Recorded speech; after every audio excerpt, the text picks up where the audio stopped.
This channel does not promote any violent, harmful, or illegal activities.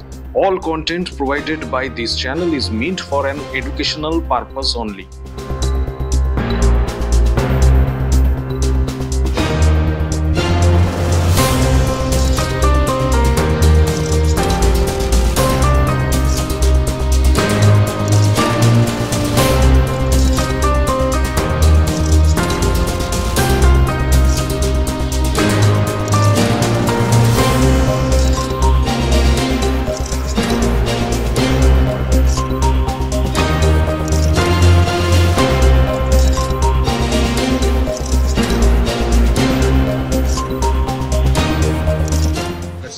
কি বলবেন এই ব্যাপারে? তো কি বলা যায়, মানে এটা যে কতটা খারাপ, মানে একটা মেয়ের জন্য, হ্যাঁ, কতটা বিপজ্জনক, সেটা তো মানে মেয়েরা তো সেফলি তো বেরোতে পারবে না, না এরকম ভাবে চলতে থাকলে।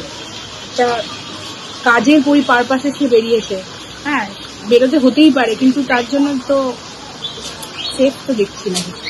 আপনি শুনেছেন পুরো বিষয়টা? হ্যাঁ, বিষয়টা তো শুনলাম। কি শুনলেন?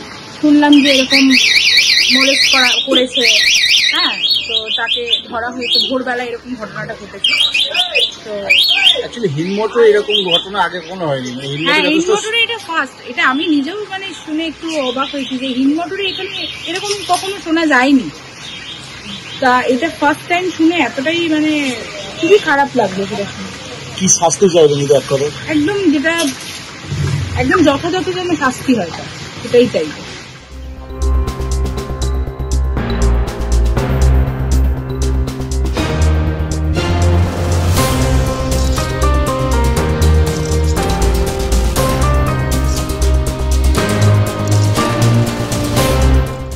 যে হিন্দমোটর স্টেশনের সামনে একটা প্রাইভেট যে টিকিট কাউন্টার গুলো আছে, সেখানে একটা মেয়ে বসেছিল, সেখানে আচমকা একটা ছেলে ঢুকে তাকে শ্লীলতাহানি করে। হ্যাঁ, শুনেছি। ঘটনাটি খুব দুর্ভাগ্যজনক। এই ধরনের ঘটনা আমাদের এখানে অতীতে কখনো ঘটেনি। পরে বাইরের লোকজন ছেলেটাকে ধরে ফেলে এবং প্রশাসনের পক্ষ থেকেও আসে সেখানে, এবং প্রশাসন তাকে ধরে নিয়ে যায়। তবে এই ঘটনা না ঘটুক, প্রশাসন ব্যবস্থা নিক, কারণ আমাদের এই অঞ্চলে বিভিন্ন জায়গায় গাঁজা মদে আড্ডা হয়ে যাচ্ছে দিনের পর দিন। এগুলো দ্রুত প্রশাসন বন্ধ করুক, আর যাতে এই ধরনের ঘটনা আগামীতে না ঘটে তার জন্য প্রশাসন এর দৃষ্টি আকর্ষণ করছি, তারা নজর দিক। আপনি স্থানীয় কাউন্সিলর হিসেবে কি শুনলেন? আমি যেটা শুনতে পেরেছি যে একজন আমাদের যে রেলের যে টিকিট কাউন্টারটা অস্থায়ী যেটা আছে, প্রাইভেট টিকিট কাউন্টার, ওইখানে যিনি কর্তব্যরত এক মহিলা ছিলেন, তার উপরে টিকিট কাটার নাম করে এক ব্যক্তি এসে তার উপরে শ্লীলতাহানি করে। তারপরে বাজারের লোকজন তাকে ধরে ফেলে এবং তাকে হয়তো পথচারীরা কিছু মারধর দেয় এবং তাকে পুলিশের হাতে তারা তুলে দেয়।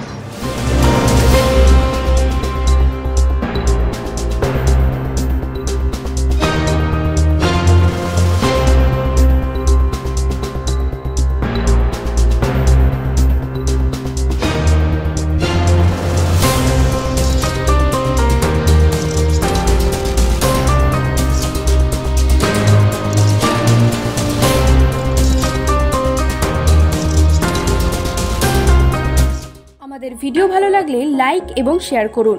কমেন্ট সেকশনে গিয়ে জানান আপনাদের মতামত। আরও ভিডিও পেতে আমাদের চ্যানেল সাবস্ক্রাইব করুন এবং প্রতি মুহূর্তে খবরের আপডেট পেতে প্রেস করুন বেল আইকন।